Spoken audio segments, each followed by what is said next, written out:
All right, so I usually wait till like 30 seconds out, and then I start pressing the audio record. So, yeah. Okay.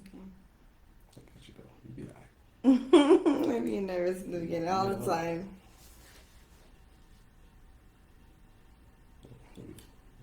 Now, so. Thanks. No, you don't get yourself. You be alright.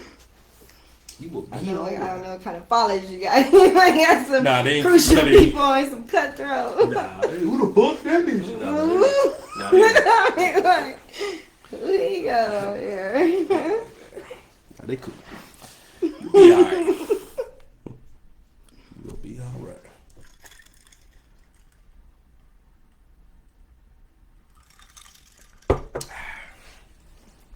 They probably like, what the fuck this nigga going on at damn near midnight? That's what I'm saying.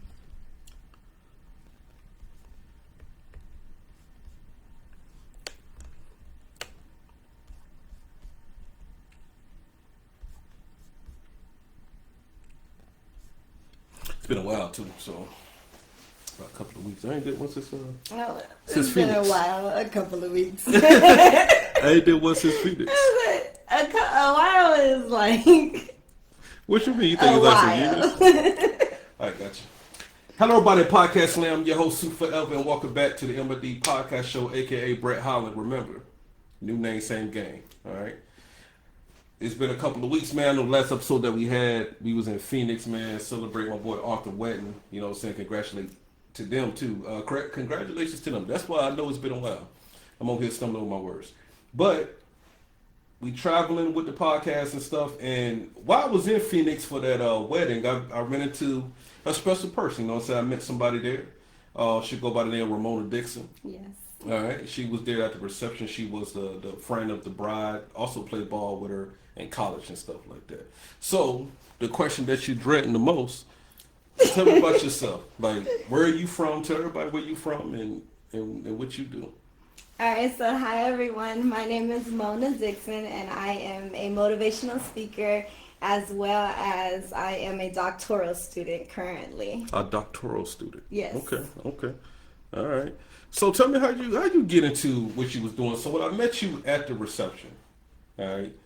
For one reason, there weren't too many black people there. I just want everybody to know that. Oh right? gosh. One thing about Phoenix, Arizona. Here we go. One thing about Phoenix, Arizona. Ain't too many black people there for one. Second of all, it's dry as hell there. Like, it ain't no grass, ain't no trees. Yes, there is. Like, I saw the next state. That's how, like, it wasn't no trees like that. Like, it wasn't no trees from here to the next state. But people take care of their little dirt yards. I will tell you that, We got though. nice rocks, Got nice little- landscape cactus. Yeah, put your little rocks out there. I saw y'all edging up the edging up the yard. Sweep the rocks back like, in. It's just dirt though. Like, what are y'all edging up? But you know, you got to make do with what you got. It ain't nothing. It ain't nothing wrong with that. But as I met you there, I was talking to you on the side and stuff like that, and because you was friend of the bride, and but at the end of the day, you was telling me there's all the things that you do, right? You go out there, you're a motivational speaker. You go to you travel to be a motivational speaker, and also you talk to you go to different boys and girls clubs and stuff like that. So in that whole situation, I know we talked later on that night, but I just want the people to hear this. You know, what made you? What happened in your life? What turns of events or whatever to made you go into being a motivational speaker? So I actually grew up homeless, living on the streets and in and out of shelters with my mom. So my mom had my sister at 16 years old, me at 17 years old, and my brother not too long after that. My mom actually lost her mom at a very young age, at about 12 years old. So that kind of led her down the wrong path from there. She didn't have that role model. She didn't have her mom. So going forward from that, we lived in San Diego, California, which is extremely expensive, just in general, let alone you're like 17 years old with 2 kids, that kind of thing. So we were homeless, living in this cycle of homelessness. Sometimes we would live in a boarding home where this guy would rent out these rooms to us, and my mom, she didn't always necessarily have the money to pay for us to stay there. So sometimes we stay there, sometimes we'd be on the streets, and sometimes he would kick us out if we didn't have enough money to stay there. And it didn't matter what time of the night it was. So it was very, very rough growing up, trying to go to school, trying to stay focused on my homework while I was living on the streets and things like that. But fast forward, my mom decided to move to Arizona to get government assistance faster, so we can get Section 8 housing, so we can get on food stamps, things like that, and it's a lot more affordable. Our first place just so happened to be right behind the Boys and Girls Club. When I started going to the Boys and Girls Club, this lady actually paid my membership fee for me, and it was $20, and I talk about how that $20 changed my entire life. Now, you know, we spend $20 on lunch, and it's like it's nothing, right? But $20 was so significant for me because my mom could have spent that on anything, right? She could have spent it on like laundry, detergent, or food, or, you know, toothpaste, toilet paper from the dollar store, things like that.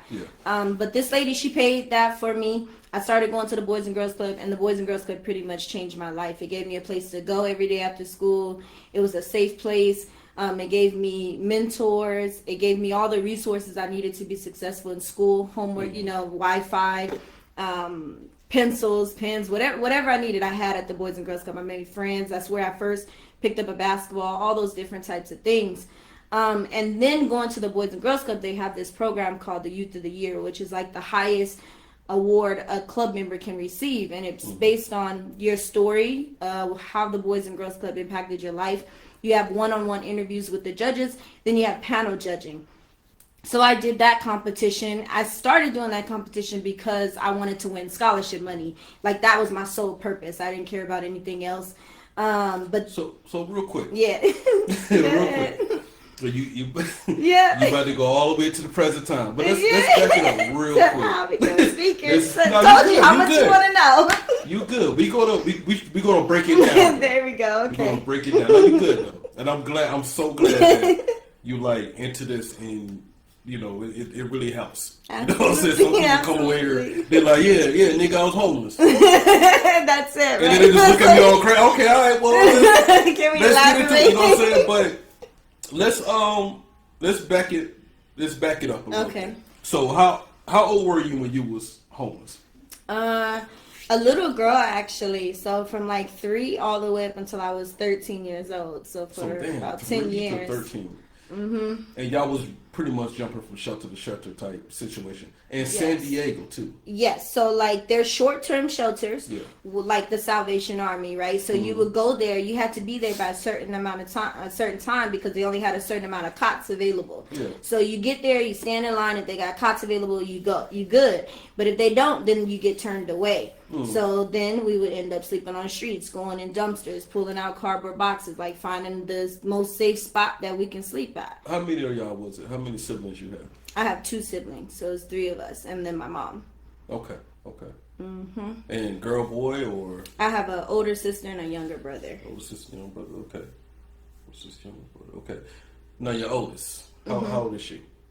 30. She's a 30. year older than me. Oh, y'all was literally Yeah. basically the same age. Mm-hmm. Okay. We're okay. like 'Cause a year and 9 days apart. I was really. Mm-hmm.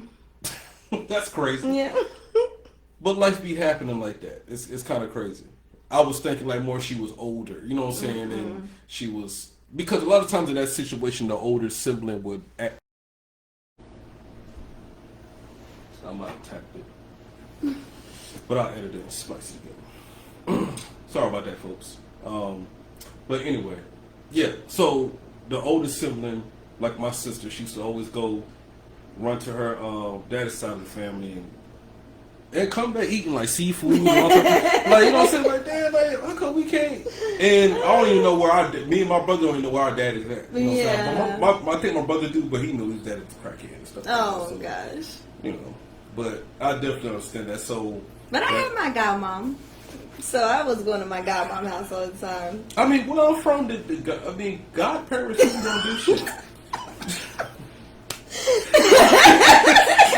You know what I'm saying? Like, They don't do stuff or this godparent don't do it. Because my godmom is amazing. Listen. That's why I thought godparents was a joke.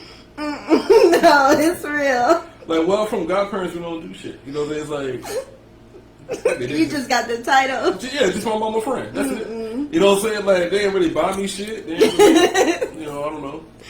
You know, I used to cry when I had to go home from my godmom house. Oh. I got you.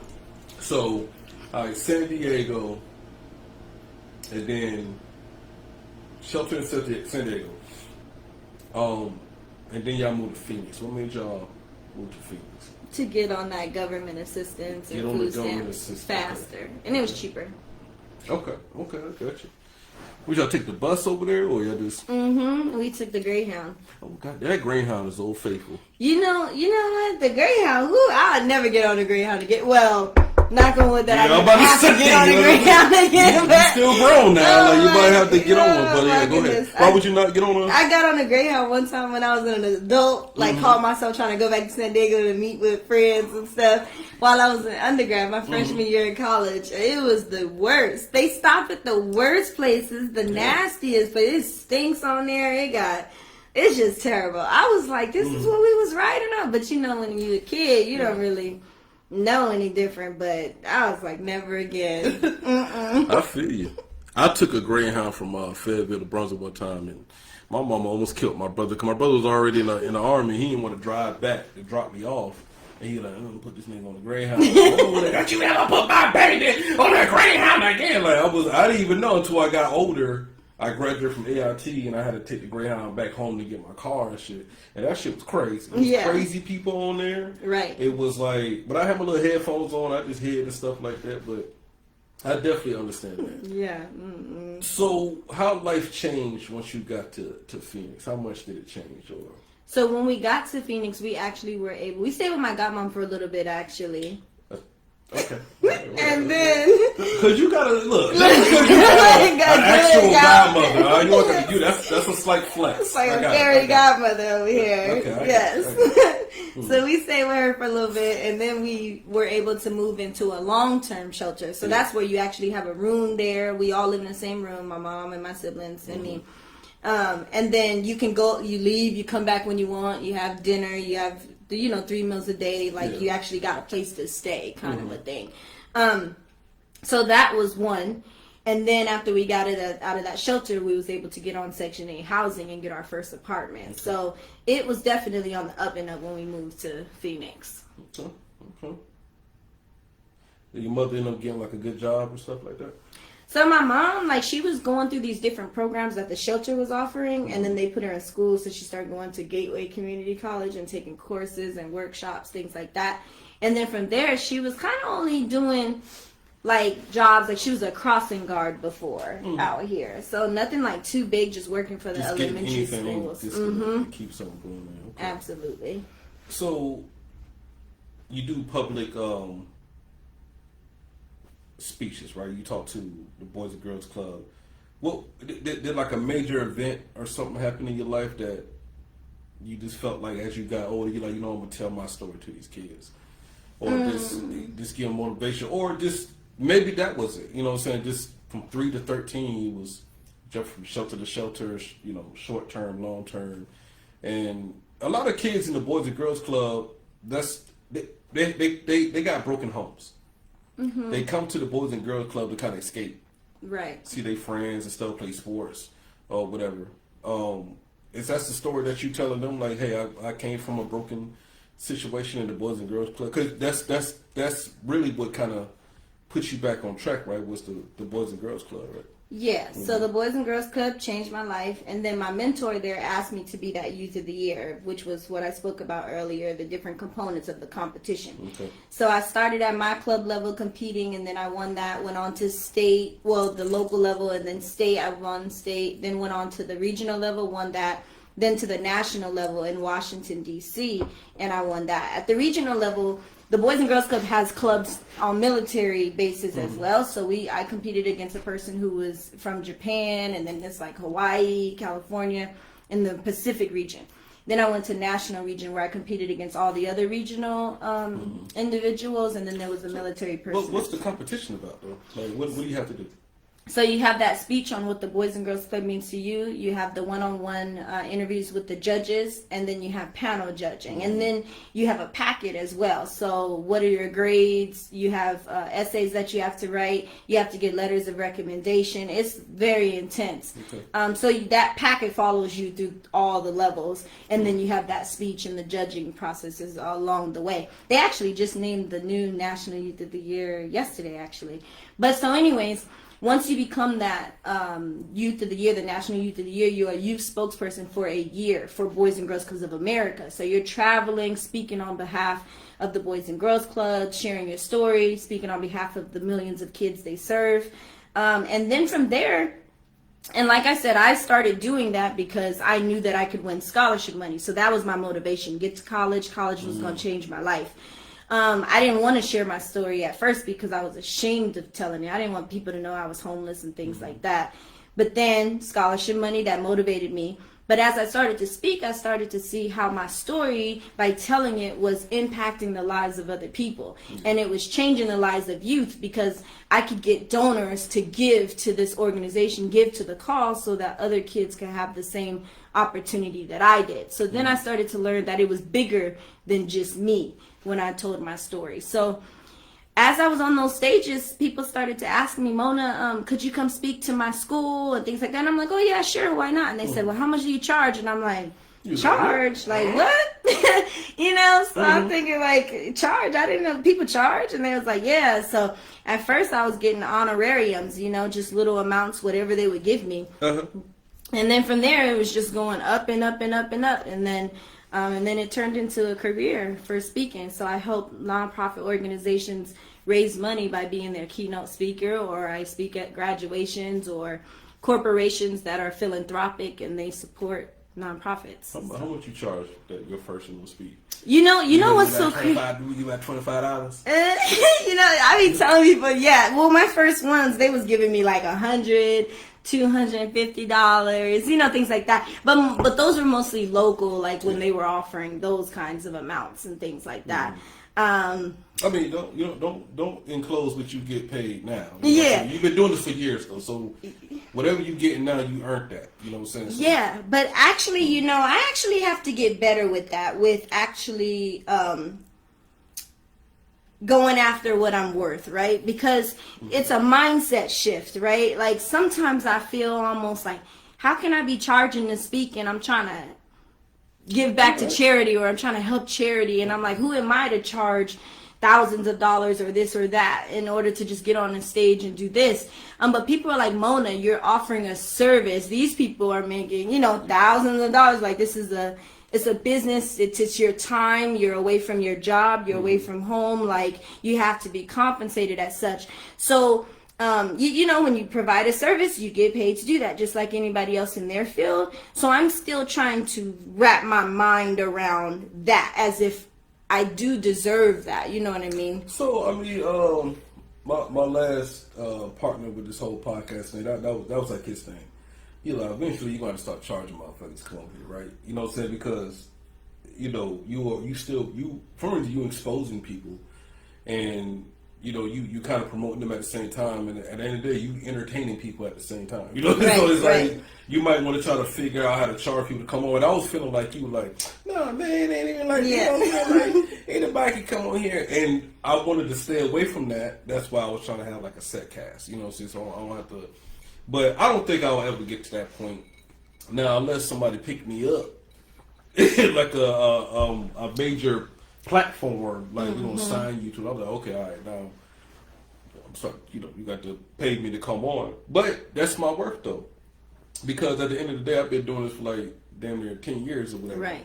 And a lot of people that came through, they got inspired off this and then went off and made their own thing, or artists, up and coming like actors and stuff, they all came through here. You know what I'm saying? And they gave me a shout out, whatever. But just from people watching the show, now they kind of, my fans got onto them, right? And that's what they appreciate. But that's why they was like, you want to charge people, motherfuckers, $10 an interview or something. Like that. So, but that's just, I don't know. I'm like you though.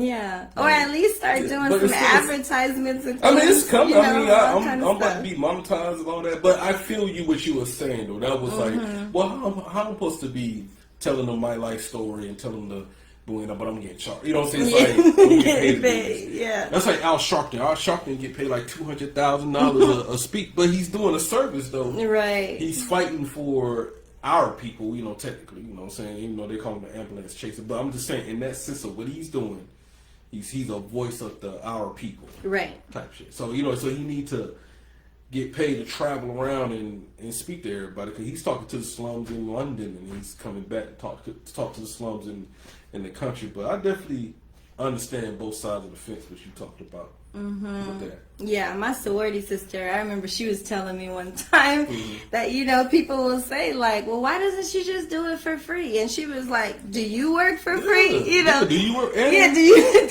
you gotta travel for Yeah, this. like today, you was having a situation with like hotels. Yes. And all that. Like that could have all really fell back on you drastically. Right. You know, and it's a lot. it's a lot. That's what I'm saying. It's a lot. People think when I go on these trips, it's like a whole vacation and things. Nah.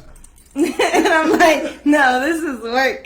Traveling is work. It takes a lot out of you. So And just like you was telling me last night, you stayed up doing work. You know, so it might be a quick, because to the naked eye, it looks like you just did a quick little speech. Yep. But behind the scenes, you know, all the stuff leading up to you coming here to even do the speech, like nobody sees it. Right. You know. Preparing before. And then I run my own business, you know, so Well, I'm yeah, that's what shipping it is. stuff. So Yeah. I think I went to the post office and dropped off my packages on the way to the airport. Like to make sure that everybody got their orders before I left out. So it's a lot that goes into And let's just not that speech. hold on to the business side because I don't want to forget about that. Okay. Before we go off that, I want to promote that too. I'm just trying to catch up with your life right now. Okay. See, now I know why your shows be going 2 and 3 Oh, yeah, hours. yeah, yeah. But we gonna need more than this. We got to I'm go telling on you, a got break. crown over there. I know that's what happened. Like, yeah, let me get another drink. Yeah. I be unlocking shit. People like, yeah, you know. Yeah. So, okay, you're growing up now, right? Your siblings, they both of them in a good spot. Mm-hmm. Everybody's good. Your mom's still good. Right? Mm-hmm. Your mom's good. Okay. Where in the area are they located? They still located in Pheonix? Or Yep, everybody's in Phoenix. Everybody's in Phoenix. All right. So you got past through all that, right? You got through all that. Now you're going off to school, to college. So how you get to that point? Like I know you was going for grants and stuff like that. Mm-hmm. So I basically did everything possible to get scholarship money. Like, you know how the people are saying, you padded your resume, but I was actually doing stuff. I was in meditation club. Mm-hmm. I was on the math team, played ball. That's what me and Jade, we played middle school ball together in high school, not college like you said. But, you know, you can't be lying to the people and My stuff. bad. Okay. So, Correct that. So it wasn't college? No. I could have sworn. No. I could have sworn y'all said y'all played in college. No. It was Jade played in college. Jade played in college. I You played with her in high school. and middle school. Okay. Yes. In middle school. There we go. Okay, my bad. I'm sorry. You should have let that go. I can be You like shoulda let Jade that Kelly go. on him, you know. should've She just could let be that like, go. Like, yeah, I that's was a in lie. college. I know You'd be once like, she would have shared this episode, I'm like, I ain't yeah. damn college. Exactly. No, fact check. You know, nah, we gotta get that right. Okay. So before you get there, let's back it up then, because I was really trying to get to your sports part of your life.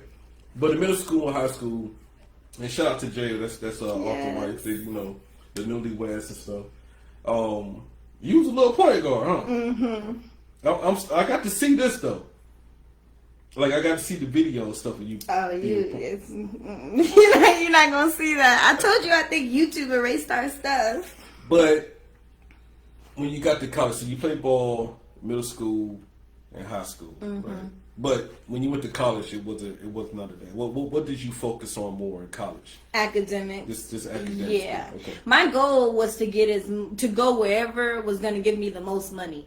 And so in Arizona, I got a lot of scholarships locally as well. I got scholarships other places, but I was like loaded right there in Arizona to go to Arizona. Arizona State gave me a full ride, and then academic scholarship. and then I had scholarships from like the Tempe Diablos, and then the Boys and Girls Club. That scholarship gave me over $100,000 to go to school. So all that together, I was like, "Yep, I'm gonna stay here and go to ASU." So, and I didn't play ball there, so it was my academics that I focused on, and I went to Barrett, the honors college there, in the business school. So, okay.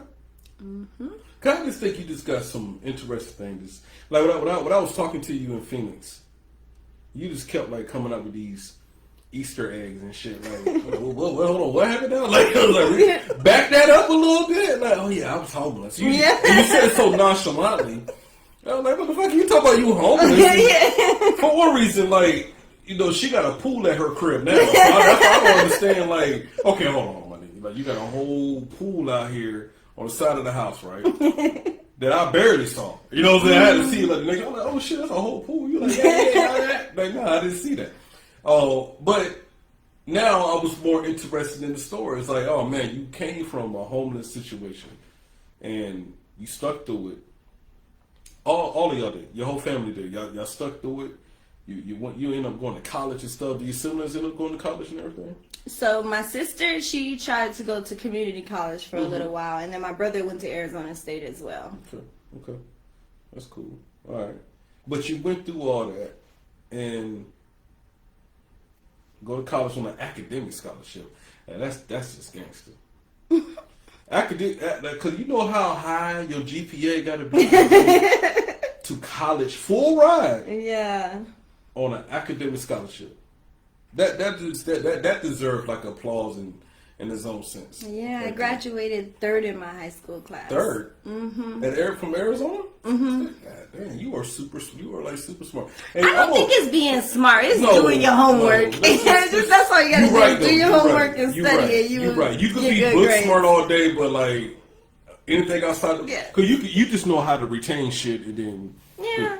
But no, you talking all this shit about me. I'm setting up. You like, wow, you are very tech savvy. You was like boosting my head up, setting up everything. But you over here going full ride academic scholarship to a college, to like a good college. Yeah. Like they play on TV on football. You know what I'm saying? Like, this ain't no, community. Ain't nothing wrong with community college though. Absolutely. Whatever you get your education from, just do your thing. Mm-hmm. But academic scholarship full ride, that's crazy, and I'm very like proud of you about that. Thank you. Cause I know when I was in Phoenix, cause you're very blackish too. Like you black. You're black. I'm black. Wait, why am I black? What is that? Because when we was in Arizona, right? We was talking. I'm like, ain't no black people. When I came down, like, ain't no black people over there. You like, you ain't got to the right spot. You didn't. But you was trying to take me to hold on now. You do poetry too. Oh yeah. Well, I don't do poetry. I just have a couple poems. But you did it at the poetry spot, right? Mm-hmm. As an outlet, but you get inspiration and then you do something here and there. You ever think about just making music? No. No. I don't know how to turn poems into songs. I mean, people say it's like the same thing, but it's not really. You gotta have a hook. It's a different type of way you put the music together. But people are like, if you could do this, you could do this. They were like Tupac. They wrote poems first, and then they turned into this. But I don't know how to do all that. So and I probably don't want to be just one more person. That was probably it. Like, don't be just saying you want to be a singer or you want to be this. But a songwriter, them people, that's where it's at. So I could possibly. If I learned how to turn them poems into songs, that could be very lucrative. I'm trying to cross over to songwriting. Mm-hmm. Right, so, I mean, right now we're working on the last Crow Music project, the third one. And, I'm old. You know what I'm saying? So, you still trying to rap. I said, well, hold on, I'm rapping differently, though. I'm not trying to make it. You know what I'm saying? I'm really making music for me to listen to while I'm drunk. Like, I just want to listen to myself and do this shit. Like, this nigga was spitting. It is me. But I'm not out here trying to be like the Migos. I'm definitely making music in my age bracket. But from somebody like me, just like you like to make poems and stuff like that. From me, ever since I was 2, I wanted to not 2, but ever since I was like 5, I wanted to make music. You know what I'm saying? I start off making beats, and then I went into rapping, and then at the end of the day, now we got these platforms that I can make music and put it out on streaming. Streaming platforms. Right. So I'm like, oh damn, like it's 2022. You can really make anything. I can make something right here, right now, and put it out on streaming app. You know what I'm saying? And that's my dream. My dream is to always have 3 albums, like a Blueprint 1, Blueprint 2. You know what I'm saying? Yes. That's from now. I'm finna make Chromazy 1, Chromazy 2, 3. And it doesn't matter what the world thinks. I did it for me. Mm-hmm. And it's so funny, once I started doing that, like everybody like, damn nigga, you really got 2 albums. Yeah, you got albums. You know what you got albums. Right. You know what I'm saying? Yes. Everybody can't say that. Right. So when I die, my kid's gonna be like, my dad got 3 albums. You know what I'm saying? Like nobody gonna hear these damn albums. I know. You know what I'm saying? Like, but at the end of the day, once you go back and listen to them, like this nigga really did that shit. Yeah, and it's not just some people just got a couple songs they put out. Like these is whole albums with a purpose and full. And that's why I did it. It's for me. I'm not trying to compete with anybody out here. These are things in my mind that I always wanted to put out on beats and see how can I configure the beat to fit to what I'm saying and the meaning of crows, and you know what I'm saying. Like that's always been my dream, and that's what I'm gonna do. You know what I'm saying. I don't think I can die without doing that. You know what I'm saying. Yeah. So this last project, I'm gonna be good then because I fulfilled that part of everything. But podcasts and everything, that's another thing. I just like to talk to people. For me, I like to talk to people. Mm-hmm. So I like to talk. But third, it's like entertaining people. You know what I'm saying. I like to meet people and just see their background in life, because I have a crazy background. One day I'm going to get interviewed, and then they're going to hear that side of my life. Because they only know me from this, the funny guy, or a podcast, or the music guy. But like me talking to you right now, like now everybody know, like, yeah man, you was homeless at one point, you was boom boom. So one day somebody's gonna ask me for my story. Mm-hmm. And if you start a podcast, I'll come on yours and I'll. No, after this, actually, I want to start this thing called M3 TV, right? It's like M to the third power. So we're doing 2 shows tonight? So after this, you're going to be my first person. Okay, we're doing it tonight. It's going to be short and quick, though. Mm-hmm. But, yeah, we're going to do that. Okay, I got you. But, at the end of the day, you've been through a lot of controversial things in your life. Mm-hmm. Your whole family, not just you. And I think that's very important to highlight. Like, it wasn't just you; it was all y'all together, like in that shelter, looking out for each other, motivating each other to kind of keep your head above the water and stuff like that. And my mom was a single parent of 3 kids, and it was just me, my brother, my sister. You know what I'm saying? Like, and I felt that. You know what I'm saying? Not to the extreme of being in a homeless shelter and stuff like that, but it was hard. Mm-hmm. My mama had my sister when she was 14. That was the start. A baby, yeah. A baby. 14. She wasn't even old enough to drive yet. Right. You know what I'm saying? So, like, we both have, like, I think we have similar paths of this trials and tribulations in our life, and then how we just kind of like, fuck it. I mean, I can't stay down on something. Even my, I'm about to end my Army career. 10, 20 years. This, you know what I'm saying? That's huge. So. And everybody can't say that. Right. A lot of people that I know got kicked out and stuff like that. So, So you're a point guard in middle school and high school, went to college. So before we move on to our scenario questions, right? I don't know if you got this in like one of your speeches or anything that you talk to the Boys and Girls Club about. What's like a major event that happened to you, or maybe a major situation in your life that happened to you that made you do like a switch, or you felt like, oh man, I might not can come back from this, then you end up coming back from it anyway. You don't have to get too personal. Yeah, but I don't mind. You know what I was saying. I feel like people like me and you, we got so many of them, but we don't want to get to the one that could trigger something. You know what I'm saying? Yeah, but it's okay because stuff helps people, and I'm pretty strong. So, when I grew up, college is the key to success, right? That's in your mind. That's in your mind. That's in your mind. Mm-hmm. So nothing was going to stop me from getting to school. And when I was in high school, I was actually on my way to one of my college courses on the south side of Pheonix. Okay. And I literally got held at gunpoint, and I got raped on my way to school, right? And on the way to school. Yeah. It was, and I don't want to go into detail, but that happened. And after it happened, I literally just went to school, right after that. I just went straight to school after that. Yep, I just went to school, and then because nothing was gonna stop me from getting to school, nothing was gonna stop me from getting my education. I was gonna get there, and that's what I did. And then when I went home, I was obviously not talking to anybody, being quiet, all this kind of stuff. My mom eventually was like, what's wrong? Mm-hmm. So eventually I told her, she's like, what? And then starts asking me all these questions, getting all crazy. And I'm like, see, that's why I didn't want to tell you. That's why I didn't want to tell you. All this stuff and just making it worse. I'm like, that's why I didn't want to tell you kind of thing. Now she's like, we got to go to the hospital. You got to get tested. You got to do all this. You got to do it. And it's just craziness. So just amplifying it, making it worse. But that it solidified for me, nothing was going to stop me from getting my education, right?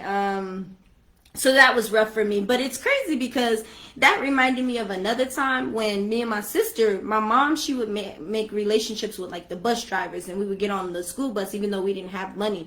And we were, in kindergarten, first grade, and she'd put us on the bus. The city bus? Yeah, the city bus. Okay, oh, yeah. Yeah, that was school bus, so city bus. Y'all paying to get on the school bus? That's crazy. So the city bus, and she would talk to the guy and tell him, make sure you let them off at this stop. Well, he forgot about us one time. So, we were like, oh, we got to get off. He's like, oh, shoot.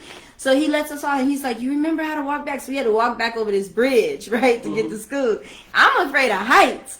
So I'm going, and my sister's like, come on, Mona. And I'm in kindergarten or first grade at this time. And I'm just like, no, I don't want to go because I did not want to cross that bridge, But all in all, I crossed that bridge, and I think that was the first time it's you got to get to school, right? You going to get it. At that point, it was you going to get in trouble if you don't get to school. But later on, it was I got to get to school. That's my goal. So that was rough, a rough time for me. But it just showed how important education was to me. That's strong. Yeah. Yeah, you go through that situation, you still went to school? Still went to school. Man, because I ain't gonna lie. You might have told you, when I watched the NBA games, I think the city that they show between commercial break, that's not Pheonix. Oh my gosh. Because when I went to Pheonix, I ain't seen no buildings. I just seen straight desert. Because you didn't go to Pheonix. But at the end of the day, I think when people think of Pheonix, that they think of and this is me being ignorant coming from the South, right? I just think of just white girls and shit. This party is get fucking drunk. And you got the Phoenix Suns and you got the Arizona Cardinals. And that's all I think about, right? I think when I got there, and then me and shout out to Mark Brown, RBO Sound, man, we was riding around in that goddamn rental car. I was like, nigga, this is the fucking hood. This is crazy. I don't know, one part was in Mexico. The other part, I don't know where we was at. It was one store, nigga. You can get some milk, Pop-Tarts, and your windows tinted. Goddamn place. And I was like, this is the hood when you can do all that, And that was the south side of Phoenix that happened. So I think in every city, I don't. A lot of people be ignorant to other people's cities, right? We think our city is because Fayetteville's crazy. Yeah. Yeah, I'm thinking it ain't too many places other than Chicago or something that's crazier than Fayetteville. Right, and Fayetteville ain't bad as Chicago. I'm just saying, just the hoodness of it, the ghetto-ness of it. You got it. Everywhere. You got it. But then when I landed in Phoenix, I was like, I'm like, okay. This is very methy. Very methy headish. I don't know what's going on here. A lot of drugs. Yeah. And I seen it. A lot of homeless. Yeah. And then you telling me today, like this on the south side of Phoenix, you just walking to school. How old you was at that point? Like 14. Like 14. Yeah. I don't think people expect that people would do that in Phoenix. Because you don't really hear us on this side of the world. Yeah. We don't hear too much about Phoenix. Nothing bad. Yeah, but that's where a lot of the It looked messy though. yeah, it's a lot of that stuff, but that's where a lot of the like trafficking, sex trafficking is okay. huge in Phoenix, you know, snatching girls up and stuff. So a lot of stuff happens around there. Okay. Yeah, that's unfortunate, but yes, it happens there. There's parts you don't want to go to. You know what's crazy? Like when I met you at that reception, like you was like the main one smiling at the reception. You was throwing your little, cause you're a Delta, right? Yes. Ooh, she was throwing a little. Don't be throwing that Okay. I don't want to get shot. Hey, y'all chill out. Yeah. Chill out, y'all. I don't want to get shot. You know, so y'all be treating them sororities and fraternities like Bloods and Crips and shit. God, Like, calm down. here we go. I'm just not doing it. Okay, I won't do it no more. And you don't want me over here getting that Yeah. tattoo, do you? You absolutely right. That was a good one. Okay. No, but at the reception, you know what I'm saying, you was doing your thing, you know, throwing up your little sign and stuff like that. But you was really you was cheesing and stuff. You know what I'm saying? You was very happy and stuff like that. And then once we started talking and stuff like that, then we stepped to the side and talked some more. Then later on that night, we had a one-on-one and stuff. And then you just start telling me like those, you know, the corners of your life. And I was like, how the hell you in there smiling and shit? Yeah. And you went through all of that. But that kind of motivated me at the same time because, you know, I lost both my parents the last 4 years. You know what I'm saying? Just like with your dad, I can't reconcile that with my dad, right? He just died 2 years ago, matter of fact. Yeah. Well, no, he died last year, matter of fact. That's crazy, I had to fucking do that. No, was it this year? It was recent, huh? Oh, nigga, that was a couple of months ago. Yeah, I thought it was recent. It Look was. at you. Shout out to, Oh anyway. my goodness. It's terrible. Nah, but I already cried over that shit, so it's good. No, but throughout my life, that's why, like, I think when somebody wants to interview, like, once they figure out to interview me, like, they're gonna realize, like, oh, this is why you be doing all this shit. Mm-hmm. You know, just kind of escape from, you know, my life.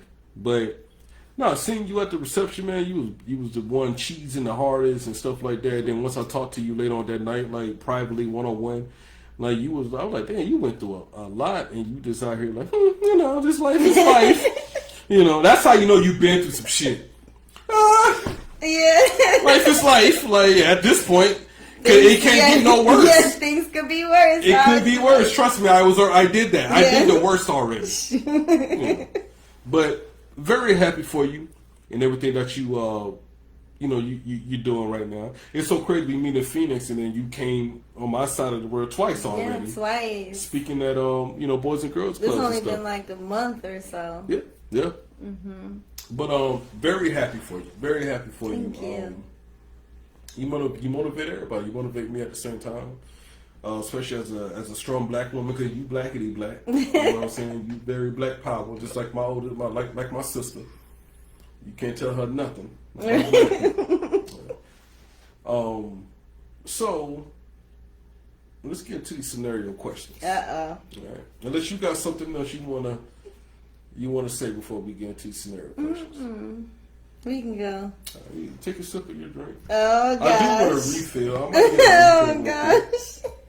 Let me get a refill real quick, guys. I'm nervous. Your viewers know about these scenarios. I'm like, It is good You're questions. setting me up. You don't need to be nervous at all. These are good questions right here. Okay. Now, these questions don't have nothing. It don't have to have anything to do with you directly. Okay.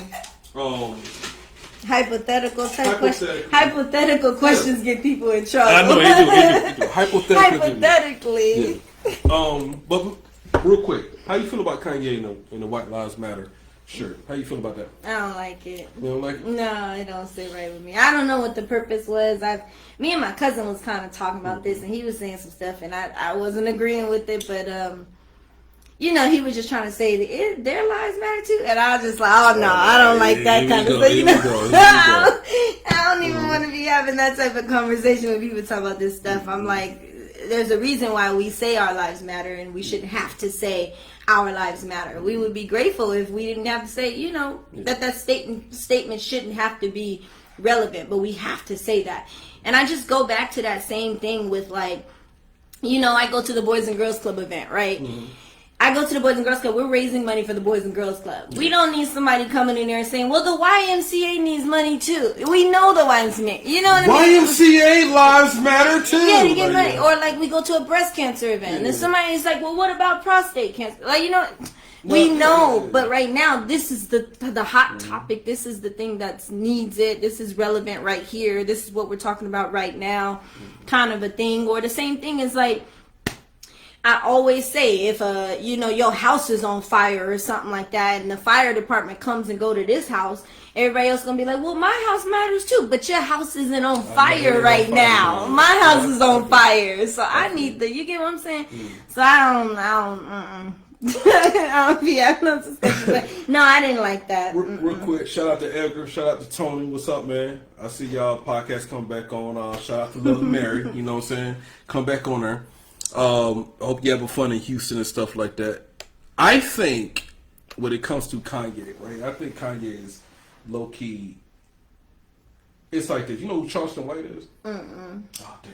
You gotta get on that nigga. Oh gosh. Charleston White, he just say anything, and he snitches on everybody, so nobody can really touch him. But now he's getting paid to do it. Oh gosh. People paying him to come on his show, on their shows and. Hey, talk about T.I. and not him T.I. beefing and all that stuff. Now, when it comes to Kanye, whatever he's about to drop an album or a clothing line or whatever, he do shit like that. So you think it's for attention? Yeah, it is for attention. It is for whatever he's about to drop. Mm. He does that all the time. I rock with Trump, and then here comes the album. Yeah. They're he's gonna White Lives Matter. Now he got a whole fashion show going on, and he probably got a whole a line. Oh yeah, probably. He just does it. And what you gonna do to Kanye? You know what I'm saying? He has 1 million bodyguards around. You know what I'm saying? He can pretty much do what the fuck he want. Yeah. But he does that for us to talk about him. I think that's weird. Yeah. But in a month or so, he could be like, yeah, I ain't mean to wear that lives matter. That's after his shit sells and shit. You know what I'm saying? Man, as a black man, I shouldn't have wore that shirt. That's after your shit sold, nigga. That's why you regret the White Lives Matter. After you have already influenced an agenda, because now you got people who followed that because you had that. Yeah. And then now you take it back, but they got to be stuck with that stigma of following your lead kind of thing. He could be like, oh no, I ain't really mean that, but now you, everybody who followed him, nah, you like that. We saw him with a White Lives Matter shirt on, right? The next day, he was eating at a soul food restaurant. I'm like, this nigga just crazy, And it is like, look, I tell people all the time, this nigga ain't crazy. He fucking with y'all. You don't think something wrong with him? Yeah, I swear to God, I think he lifted up that White Lives Matter shirt and he was like, oh, I'm gonna kill it with these shit, right? I'm gonna piss these niggas. Yeah. I don't know. I think he goes on. I kind of hope that's what it is. Yeah, that is what it is, because he'll come back and drop a fire ass album. You know what I'm saying? He's doing that to get y'all caught up in him. Then I think he'd be at the house like, all right, let's see what I'm gonna fuck with these niggas today. What am I gonna do? Make America great again. Just give me that hat. Boop. You know what I'm saying? I'm gonna take a picture with Trump and then I'm gonna drop this fires out. Then he gonna come back oh, that was a mistake. I ain't mean to be fucking with Trump. You know what I'm saying? He does that. I'm like, that nigga is not crazy. He's not crazy. He does this for attention, for whatever he's about to drop, or whatever brand that he's about to, whatever he's about to do. That's why he's a billionaire. Yeah, marketing. It's marketing. Right, that's marketing. All it is. Kanye do shit for attention, and then he goes back to the crib, eats some Fruit Loops. I really pissed him off. I really they talking about me. They talking about me. I'm in the headlines. I'm on every. I'm on TV. I'm on TV. Everything. He. At one point, we wasn't thinking about Kanye. At one point, he kind of fell off a little bit. Then he came back. And then he came back strong. I'm gonna marry Kim K. from the goddamn video. You know what I'm saying? Like everything he's doing is controversial. And you gotta think about it. Nobody was thinking about Kanye after a while till he married Kim K. Mm-hmm. And then all of a sudden, like, man, why he married the Ray J bitch? You know what I'm saying? It's like, bro, that's Ray J bitch. It's crazy that we say that. That's Ray J bitch. Because Ray J is like the lamest nigga in the world to me. Kim K. He's famous though. But off that whole Kim K thing. But I still think to this day, Kanye West, even with the White Lives Matter shirt, he just does things to get everybody on him to sell or to promote whatever he got going on for marketing reasons. And then after he gets the money that he get, he'll come back and, retrap everything. Like, oh, no, I was just tripping, you know what I'm saying? It ain't really White Lives Matter, you know what I'm saying? So he does that all the time. Yeah, and whether you like him or you don't like him, he's still getting paid from it. The bad press, the good press, I'm still getting paid. It's crazy how, he did all that, he still ended up being a billionaire. 9 billion at that. He doing something right. So first scenario question. Okay. Now I know you ain't got no kids, right? But you are a woman. Okay, so I really was saving this for, people with kids and stuff like that. Maybe they better. Don't get me all jumped on by women with kids. No. So people be telling me all the time, you don't got no kids, so you don't know what you're talking about. But and I hate that. I know I wouldn't be doing that, but okay, let's. All right. And before I get to the scenario, I hate that because that's how people be acting. If you was married, they're gonna tell you not to take advice from a single lady, right? A single person, your single friends, right? But what if, a therapist don't know what you? A therapist never been what you've been through, right? And they still gonna give you fucking advice. You know what I'm saying? So it's not about the advice; it's about the support system, right? Either you gonna tell me what I want to hear, or tell me what I don't want to hear, and I figure out do I need to accept it or not. Absolutely. Period. So it ain't about that. But I think you as a person, I think these scenario questions do involve just you as a person. What would you think if you was in a situation, right? So scenario number one, right? Okay. I'm nervous. Go ahead. It ain't bad. It ain't gonna be like, oh, there's 4 niggas in here. Who think you sucking? Like, it ain't nothing like that. It ain't nothing sexual and shit like that. No, but it's just like real life scenarios that I heard at work. These are problems that people that I know are going through. Okay. That I work with and stuff like that. It ain't nothing crazy.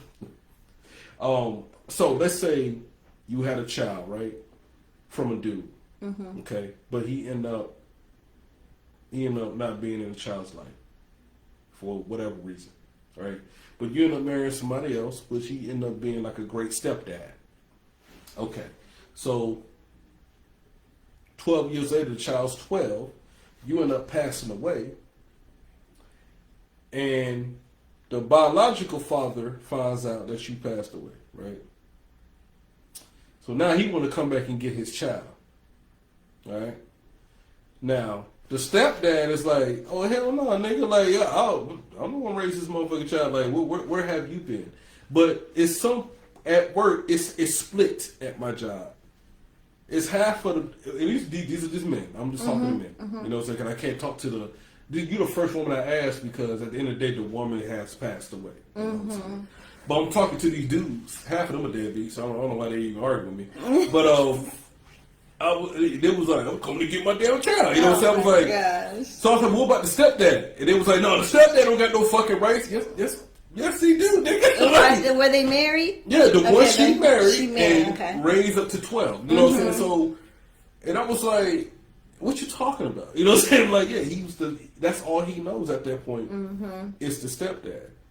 So, how do you feel about the situation? Do you think the biological dad should be able to come back and just snatch the child out of where he's at? I don't think it should happen like that. I don't think it should happen that easy either. I'm a firm believer in doing what's best for the child, right? Okay. I think, and if that child is old enough, they'll know a little bit more. But I strongly believe, if this is what the child knows, this man here, Like you why would you want to come? He just lost his mom, right? Yes. And then you're gonna come and so he got to deal with that. This is all he got. This is his dad. You wasn't his dad. You know. You was then you're gonna snatch that away from him too. That's like him losing two people at once, kind of a thing. So I don't think that that's a good idea. You just go snatch your kid up like that.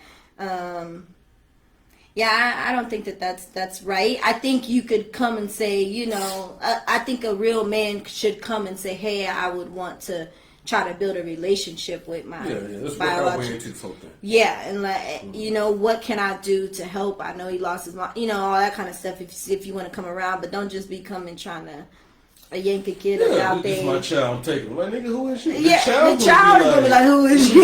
you know what I mean? What you talking about? You know what I'm saying? Yeah. So yeah. Me personally, if I was like to step down and fight for that whole situation. Yeah. Because I ain't gonna lie, you ain't gonna waste my time in life. 12 years in life, you ain't gonna waste my time. This is my son. I raised him. This is my son. Yeah. So if you take him away from me, you owe me now. You know what I'm saying? Like, yeah. If I was doing your job, you gotta pay me back. Yeah. You finna pay me back now. If it's that serious, okay. I'm taking you to court. How much you really want him? Yeah. Yeah, how much you really want him? Because now you about to pay me back for 12 years of me being there, doing everything, like his, you know, I don't know, just anything, like covering school, his homework, his crying, his boom boom. Now his mother passed, I was there for him for that. But me personally, if I raise a child, girl or boy, it doesn't matter. If I raise a child for a certain amount of years, like I'm like, you ain't finna just snatch that from me. Yeah. Because and I know I'm really just being funny when I'm talking about, nigga, you gonna pay me back? Yeah. Because if you get to that point, though, if I'm gonna lose this shit, then you about to pay me back. Yeah. Because what about your bond with this child too? You know. Yeah. But at the end of the day, the first thing is gonna be about the child. The child, I'm on the child knows. Right. My side of the family is what the child knows. But like he thinking like my nephews and everything, his cousins and stuff like that. So we don't know you. Matter of fact, you could be a crackhead. Matter of fact, where you been for 12 years? Right. Let's start there. Let's start there.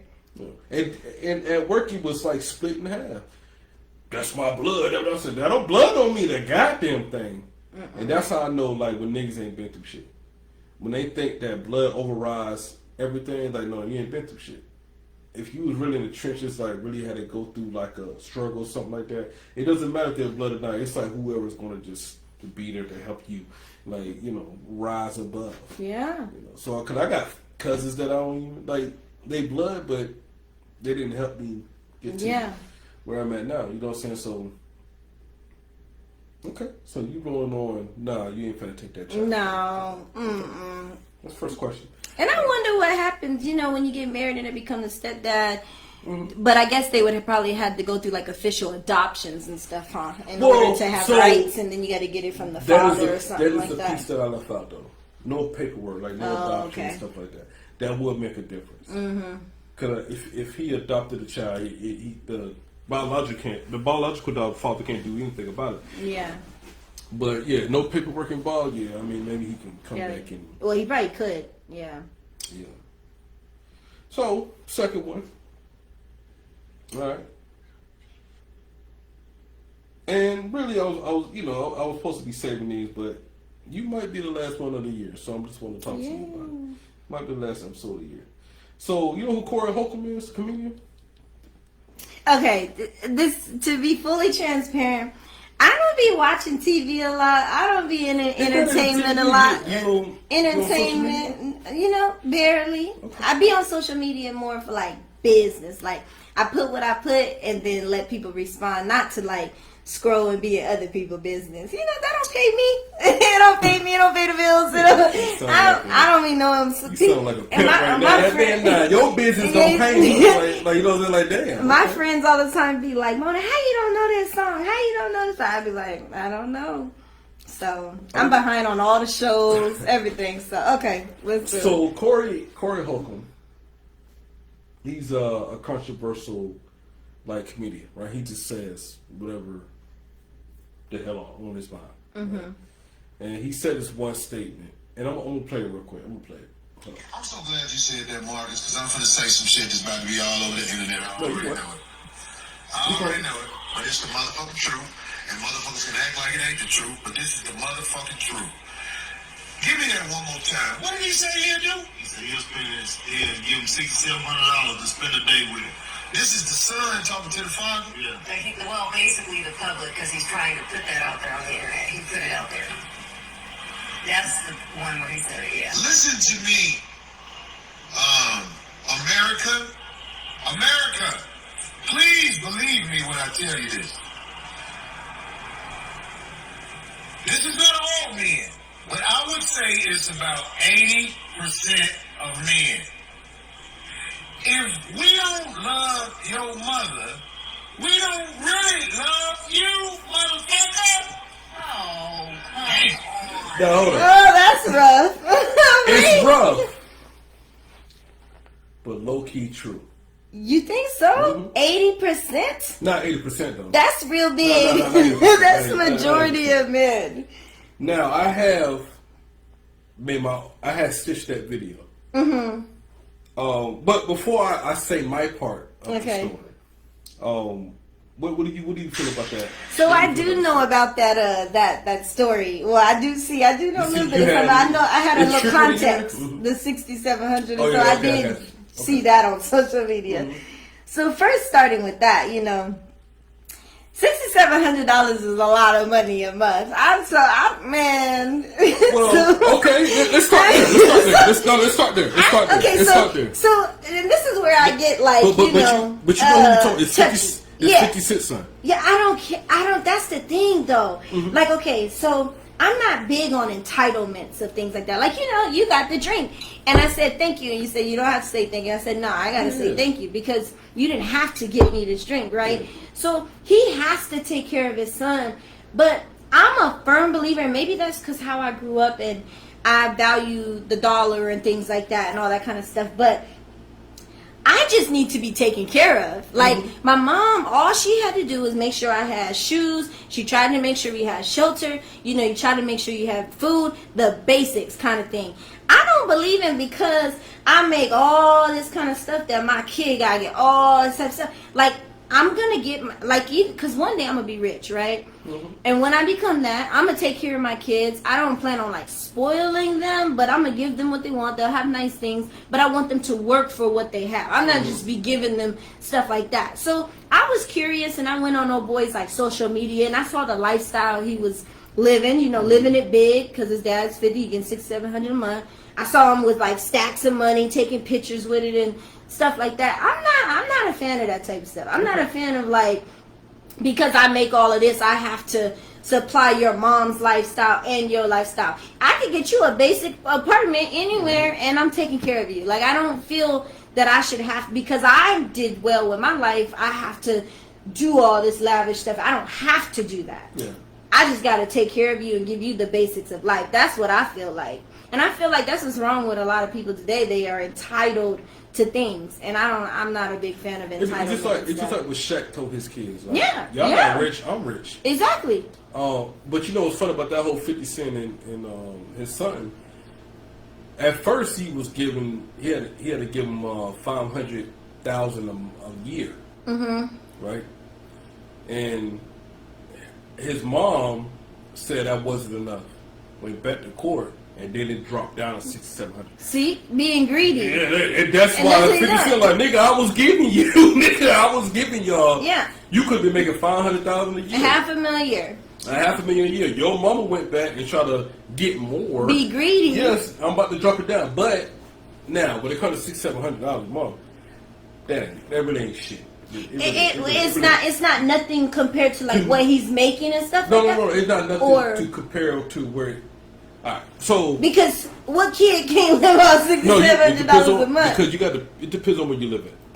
What kid? New York City? You can't live on $600-700 a month. Have you seen? I know what you live in and stuff like that. I know, but you can live on $600-700 a month. It depends on where you live at. He don't gotta put him in this big old night. That's what I'm saying. Not him. No, well, hold on now.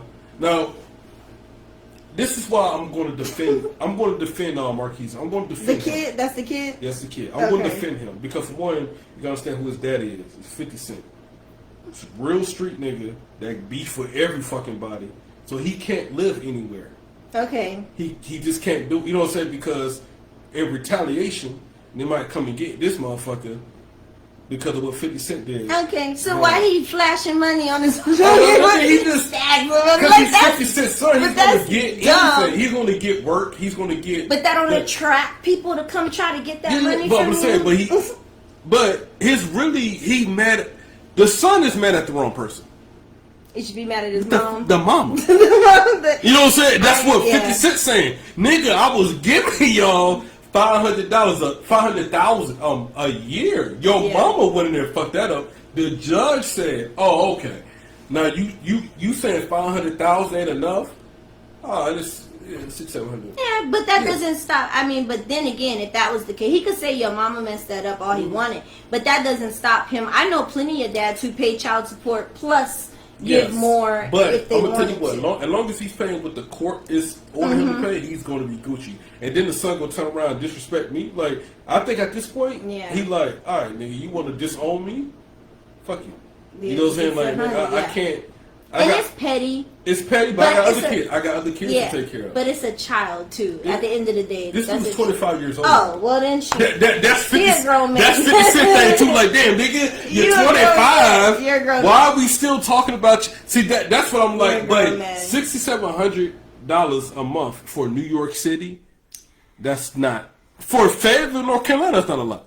What? Hell no. Hell no. $6,700 a month? No. Not enough. That's How is that the not cost enough? of living. The cost of living is crazy now. It's just How much crazy. does a two-bedroom Two-bedroom? apartment cost? Okay, now you talking about 2 bedroom and stuff. That's all he needs. And he only need one, but it's for his mama and him to it's take care of. It's still $1,500 in Fayetteville. Yeah, to $1,200 to $1,500, you give him $6,700 a month. I mean, How is that not enough? You got money for savings. I'm talking about with that's that. 50 Cent son though, so he can't live in any apartment. True. Okay, even a more lavish one though. Even if he got something that was $3,000 a month, like I still feel like $600 to $700 a month is a lot of money. I mean, it would get by. Shit. And then, I'm speaking because I got kids. I guess that's the difference. That is different. I got. But I know all about it though, because I gotta take care of my brother, I take care of my mom, I take care of my sister. A lot of people come to me for money and all that stuff. I get it. I know insurance. I know daycare is crazy. I know, I know all that kind of stuff. That stuff could be $1,000 a week for a kid. Like I get it, like all that stuff. But I'm talking about this guy.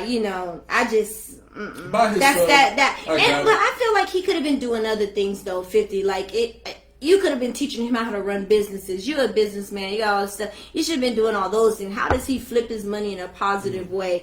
There's things he could have been like, okay, I'll give you this much, but I'm going to show you, teaching you how to fish versus giving you the fish. I think he learned on his own. That's why you see the pictures of him with all this money. He just learned that on his own. But I think that's where 50 could have did better. But he's also 50, son. That's what I'm saying. Like, he could have came in and taught him. I feel like he could have done that part. He still has a privilege in life because he's 50 Cent, son. Yeah, people want to be around him. People want to. 50 Cent shit. Yep, you could come in. Your dad might pop in behind you or something like autograph from that motherfucker. You go on an episode of Power or something like that. Just that, but you want more than that. Like as I was talking about before, I was talking about that void, that hole that I wanted to fill with a father. So. No matter how old you are, he probably still does want that, but it doesn't help you going about it that way. You got to have dude's number. You got to be able to. You can go on social media and do stuff like that. That's not the right way to go about it. I don't think. Gotcha. Some stuff just don't need to be like that. Unless 50 is really out there like, nah, F you, kid, I don't care about you, I don't love you, I don't nothing, like. No, he ain't like that, but he was like. Nigga, I did all I could. Yeah. I got to move on with my life. It is what it is. Yeah, but finding out, like, what does he truly want? And he want time? Like, man, you can't meet with him, have him do some stuff with you. Like, Or is that just not what he want? Like, do you not want your son to be? I don't know. I don't believe 50 Cent is just like disowning his son. I don't believe that. Yeah, so It I has don't to know. be a deeper. A lot of celebrities in the public eye like that, they don't want to be in that type of situation, so they're going to be there for their child. I don't know, you know what I'm saying? But I don't think he's like disowning him. I think like he got a little too crazy. The son head got big, like fuck you, dad, I don't need you. Like all right. I'm gonna show you. And once that shit dropped to 6,700, man, he was like, all right, this nigga don't take care of me. And then 50 Cent, like, nigga, you 25 years old now, nigga. Why are you still talking about, child support? But I don't know. But those was the 2 scenario questions. Yeah, that wasn't bad. It wasn't bad. You thought I could ask you something crazy? Yeah, like what would you do if this girl did this? No, Crazy, oh Lord. no. You ain't drunk enough yet for those type of questions. No, yeah, like I'm one of the people who, and I think that's why a lot of people say I should be in politics or things. Not only me wanting to make a difference in the community, but also just because I think about things from all kind of sides. Me too. I try to think of things from the male side, women's side, like what touchy topics be like child support, right? With the women stuff. And I be talking about, it do be bitter baby mamas out there who use that to try to like get back at them and stuff like that. And women, they don't want to hear that. And it's probably typically the ones that are like that. But so they don't like, but I'll say certain things like that. Or same thing with like food stamps and stuff. Like, you got some people who are like, shoot, the government do us wrong. Shoot, we can get what we can get. I mean, that's one thing, right? But then there's other people who, like they get on it and they stay on it and they just are under it and they're not trying to grow because they just content with where they are and they just, take advantage of the system and stuff like that. So like me, I personally believe that those programs are for people to give you a hand up, right? Not a handout. Like, let me get you to where you need to be and then you can be a contributing member of society and grow, right? So that somebody else could get that spot. Like, it be people who be on Section 8 for years, like their entire lives, right? And there's people who be waiting on the waiting list, and they really need to get it, but because you just don't want to get a job, you don't want to start a business, you just want to be lazy and just, so that's unfortunate because that system is to help people like this, and you're supposed to go up. So, but I wouldn't be like what people are like, no, we shouldn't give nobody like this, that's the handout or the handout or something. Yeah. So in my sense, I see it from all sides because like me, I talk about children all the time, right? I didn't ask to be here. I didn't ask to be homeless. I didn't ask for what I grew up in. But those programs helped me grow and become who I am. And now I can give back and make a difference in the world, right? Because of those programs. So they help. You just got to figure out how to help people, how to get them off those things, and so that we can help the next person. But so I'm just like, I try to see things from all sides of stuff. And Me too. I'm a very logical person, and people don't like logical people. They don't like nigga, you make it too much sense. Yeah. I don't like that shit. They don't like it. They want you to be on their side, and I'm not one of them people. I'm not one of them people. I'm not gonna be on your side when I think you wrong or something like that. I ain't like that. Nah. I ain't like that. I'm gonna give you my honest opinion. Yep. If you wrong, you wrong. If I think you right, you right. You're gonna get it. But some people don't want to race my breath. I'm like, yeah, nigga. Yeah. And I just like, yeah, nigga, you right. But a lot of if I fuck with you, if I really care about you, I'm really gonna give you my honest opinion. Yes. And you could take it the right way or the wrong way, but at the end of the day, I give you my honest opinion. Right. And my honest opinion does not change what I feel about you. Whatever you decide to do, but some people they just keep doing the same goddamn shit, and I just ain't got time for that no more. All right, nigga, you taking up mental space in my brain. I gave you the fucking right answer. Yeah. I gave you my advice. You still doing the same dumb shit. You gonna do what you want to do. All right, I'm done. And then they turn around and hate you like, oh nigga, you just left me. No, nigga, but that's just how niggas is, right? But I'm a very logical person, just like you. I see things from 5 different angles. Mm-hmm. When I watch shit, I don't just jump on like, yeah, that nigga was just... No, I'll be like, oh, we played. You know what I'm saying? Yeah. Like, we played that. Well, I see why he did this right here. Yeah. You know that movie, you know what I'm saying? Like, nigga, shut the fuck up. He's wrong, like, no, I see it, nigga. Like, if I was him, Yeah. and he did That could have been. that could have been this. Yeah. I probably would have did that. You know what I'm saying? Like, It's just like when we was just talking about the whole 50 Cent thing. I was like, oh, nah, the son, nah. But then I'm like, but 50 could have did But this. 50 But coulda one did- coulda did. You know, because it's a whole, like, it's context. and just like you was like 6,700 is enough. I'm like, well, Yeah. it kind of depends where you live at, though. Yeah. Because 6,700 New York City. Well, I know it's expensive because I live in California, so I know how that Well, is yeah, out there that's what I'm too. saying. Like, it depends on where you live at. Yeah, but then the same thing. Like, remember that story about the guy who came and brought his kid the McDonald's? Remember that big old controversy and stuff? So you gotta see things from all sides. I was like, even in that situation, I was like, well, do he bring his kid that all the time? Because that could add up. Me trying to buy stuff for your kids every day, every time I bring my kids something. You know what I mean? Like, it's just, not gonna happen. It's not gonna happen. Then people are like, well, he should take his kid and go. Well, maybe he don't have time to do that. Maybe he just got time to drop the food off for his kid, you know? And it's like, well, what was she gonna feed them regardless? That's what you still feed them, you know what I mean? Some people was like, well, she should have cut that hamburger up 4 ways and stuff. And then it was like, well, where are the other fathers at? Or you got a man in the house. It's a whole bunch to that stuff that we don't know, you know? But I mean, that whole thing I felt like was set up. That's what I hate about me. I be thinking she's set up. you think that was fake? Yeah. I don't think that was fake. No, I think it's fake. Nah, I think she was wild. I don't think that was fake. Yeah. I'm gonna tell you what, I ain't bringing no damn McDonald's for 4 of your other kids. That's what I'm saying. Nigga, Junior need it? Okay, all right, well, I got you. Yeah. But I probably would have took him. But what if you didn't have time? That's what I'm saying. Oh, But, yeah, you're but, right, you're right, you're but right. that's the thing with me is I said what I would have done as a parent, as a one. Like, if I knew, because she said, he do this all the time, as if it was like, you know, this is what he do. He bring his child food all the time. So she know he do that.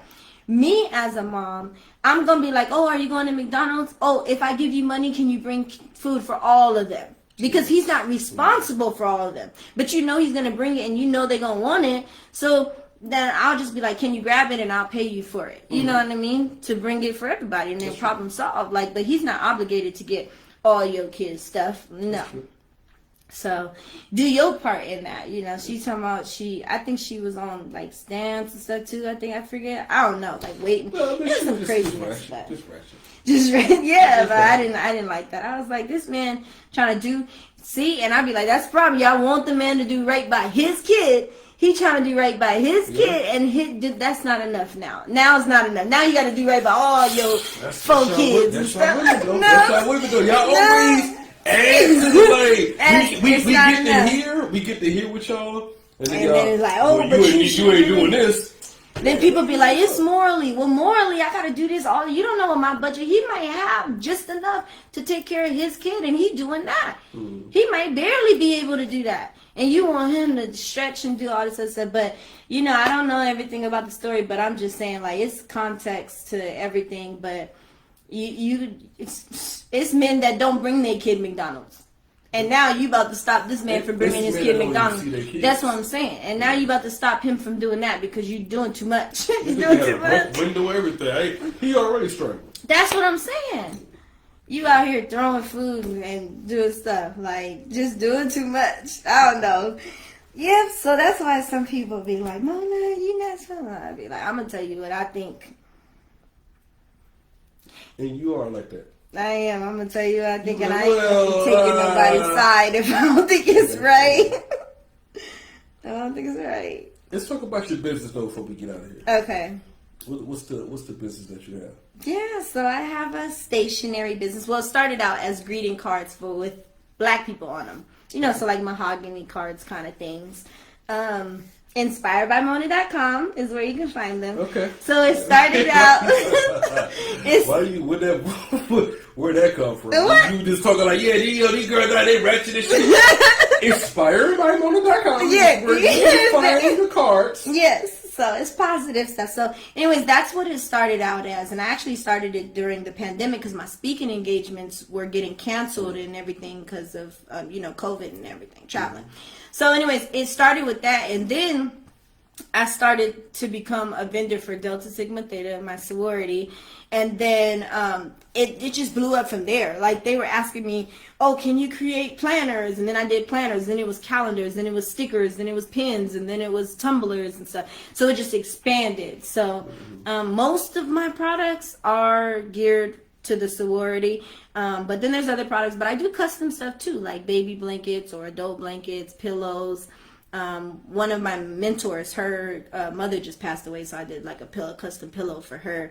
But yes, I do like gifts and announcements, graduation announcements, like wedding invitations. I did that for one of my friends before. Yeah, and that's gonna grow. And I'm excited. I love it. You know, I remember when I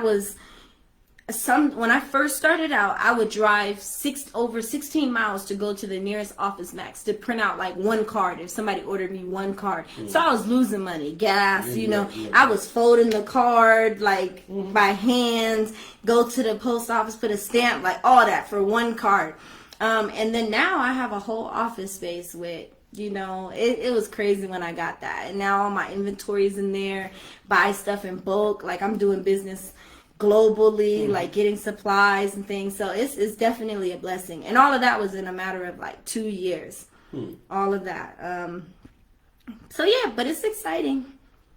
I got you. It's exciting. And then my little flight benefits. Yeah, nigga. You got if for those of y'all who don't know, man, part-time. I work part-time at the airport, right? On the ramp. So y'all be laughing. Then people who be out there with the sticks and stuff, and we be pulling in the plane, pushing back the planes in the Lambo, driving around with the carts and everything with my cargo outfit on and my vest, my green vest. I be doing everything on the ramp. I be inside the bin. I load the plane up. I grab the bags off. I stack the bags inside. Like everything. I went to Jamaica round trip first class for $87. Like, you can't beat that. So it be hot. It's definitely hot in Phoenix, or if you in North Carolina, it probably be snowing out there on the ramp. But there's different type of positions, and I probably only work less than 10 hours a week, and I get That's those crazy, flight benefits. Like, and so I showed you, like, I could go to London round trip for about $200 and possibly be first class, because a lot of people aren't gonna buy last minute first class tickets to London because that's so expensive. So those seats are going to be available for people who are on standby. So that's a win-win. So if you could become like a flight person, or if you got a kid who, they need a job or something like that, if they 18 or something like that. I'm trying to get on your benefit. You was Yeah. talking last night. I'm like, so hold on, nigga. You add somebody to it, nigga. Right. Can I fly with you, nigga? Like, yeah, whatever you trying to fly to, nigga. Just put my name on it. I'm like, yes. I'll be there. I'm cool. Shoot, I mean, you know what? I be trying to tell people, I be like, I had a photographer actually on my benefits before, because I was like, I'll put you on my benefits if you could come to my events and take pictures of me, and because it's like a win-win, things like that. So. I got a camera. No. I like your little podcast setup. I'm like, I can use this, do my show all around. Yeah, let's do the show all around. I'm with it. Look, I'm with it. We about to start a whole new guy. Me and you about to start a show. We eating exotic foods and shit. That's what I'm saying. That's what it's about. You gotta, you find out what you love. That's what life's about. Finding out what you love to do.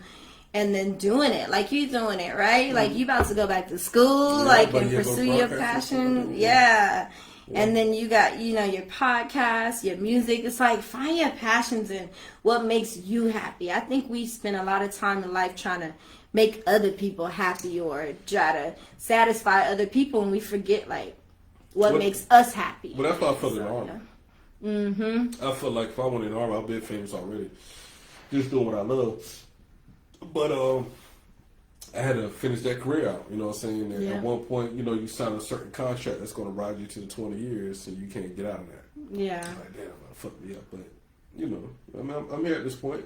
But a lot of people want to be in my shoes at this point, too. Yeah, you're young, retiring. Yeah. Mm-hmm. Everybody can't say they retired at 38. Mm-hmm. That's a good. It's 65, 70. 70-year-olds in Walmart as greeters. Like. Yeah, me sitting at Walmart like, damn, nigga, how old you is? Man. I'm about 58. Like, damn. I went to the post office the other day, and oh man, it was this man so old that was there. Cause post office is already slow and stuff, but there was this elderly man who was like working, but I had to go. So I just told him, she was already helping me, so I'm gonna go back over here because this was gonna take all day. Because all the orders. Yeah. No, it was just one little thing he had to do, but he was going real slow. Oh, he was because he was elderly. Man, he was old. Like, yeah. He had a cane and shit. Woo, very close to it. Like if you have it, but so yeah, we all gonna get there one day and stuff. But yeah, do what you love and learn how to monetize that so that you can have fun and not have to do that, because no one wants to have to be working that late, and you shouldn't have to. You've been working your whole entire life. You shouldn't have to do that. So yeah, I see you, man. Find your passion, do what you're good at, and make that money. I went to Taco Bell today with my my homegirl, and at the day shift, everybody in there was like 50. See? What the fuck? You know what I'm saying? Like, isn't it not supposed to be like that? That's supposed to be teenagers. You had up the there. quesadilla. I'm like, damn, like, why are you in here? Like, it's supposed to be teenagers. Their first job's supposed to be at Taco Bell. That's what I'm saying. McDonald's and all that, boo. But I also worked at McDonald's back at home with my best friend mom. So it means what you gotta do. What you gotta do to make the bread. Absolutely. But those parents, they talk to us though. Hey, look at nigga, you don't want to be doing this shit. Right. Like, I'm doing this because I have to. You see me, you know what I'm saying? Like, you don't have to. Y'all niggas need to be on y'all game, boom, boom. And that's the one thing, like, the parents that had to do that growing up where I'm at, that's what they did. That's what they told us. We made a mistake somewhere that we working in KFC with you right now. Yeah. Or they didn't have all what we got today. Yeah. And just I tell my oldest daughter now, like, it's everything's at the palm of your hands. Yeah, what you want to learn how to do. I'll be having my little phone out. I'll be damn near changing the goddamn. I'll be doing a tune-up on the goddamn That's what car. I'm saying. I didn't change. I didn't fix some toilets, some sinks, some all kinds of stuff. All that shit. So. House disposal, all that shit. And everybody was like, man, how come you're not, I guess, bigger now? Then I would say, yeah, but, I'm like, all this shit didn't exist. Right. In 03. Right. When I was 19. You know what I'm saying? Like, no, that was, at 03, it was like dial-up still. Yeah, it was. I think it was like, still had the CD not in things. the 99 to 2000, as yeah. you used to say, right? Yeah. It was still. I think my mom still had a pager. We was using pager. Yeah, I had all that shit. Yeah. And I tell my oldest all the time, like, nigga, you think you smarter than me in this technology shit? I was there from the beginning of the technology. Mm-hmm. So every time it updated, I knew it. Or you know what I'm saying? Like, I'm teaching her stuff about the laptop and shit like that. But it's these kids today. This shit at the palm of their hands. Yeah, info. You can find out, man. The stuff that. Man, people don't even know what dictionaries and encyclopedias and all of that stuff is, or what looks like. 3-row shelf. You had to go figure that out. You couldn't just, hey Siri. You remember that? You try to ask your parents how to spell something? Like, go look in the dictionary. I gotta know how to spell it. How I'm gonna find the dictionary, right? I never got that. Never, and I still don't get it, but. Just say you don't know how to spell it. Yeah, that's it. We gonna end it right there, man. Thank you. Yes. I'm glad we crossed paths again from Pheonix twice. We already crossed paths twice already. But very proud of you. Thank you. Very proud of you, man. You went through a lot of trial and tribulation and adversity, and you still end up going to school with an academic fucking scholarship. That's more impressive to me than an athletic scholarship to me personally, right? So, because you know how high your GPA got to be, but your whole family, y'all doing good, and that's what we need to hear. And I think that's why you're going out to speak to the Boys and Girls Club and stuff, because a lot of people in the rec, as we call it growing up, at the rec, Boys and Girls Club and all that stuff, we go there to escape what we got at the house. We trying to join the football team, the basketball team, and all that stuff, just to have something to do, just to escape that we only got Robin News at the house type stuff.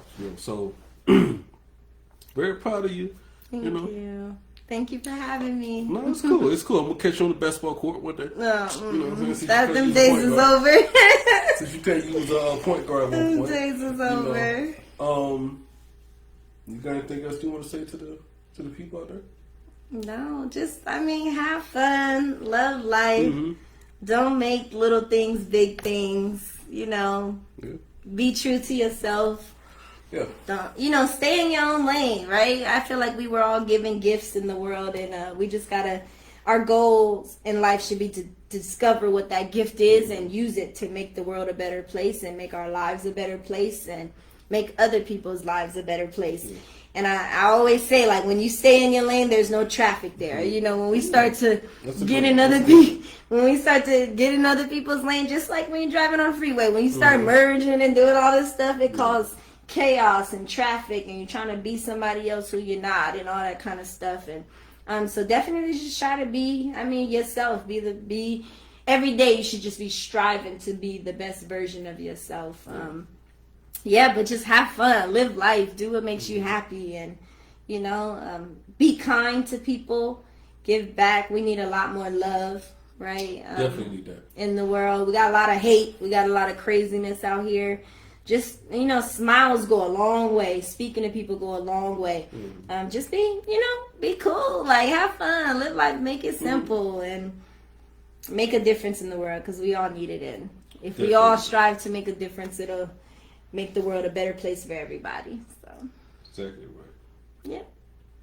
Thank you again. Thank you. To everybody out there, man, my podcast fans, you know what I'm saying? Do you be, you stay you, as I always say, right? This might be the last one of the year. A lot of things going on. I'll transition out the Army, might relocate, stuff like that. But if I do another one again, it's gonna be another special one, just like this one today. Strategically planned out, But thank you again for coming on. My pleasure. Say bye to the people. Bye. Everybody that joined us tonight, man. Edgar, Mary, Tony. I'll holler at y'all, man.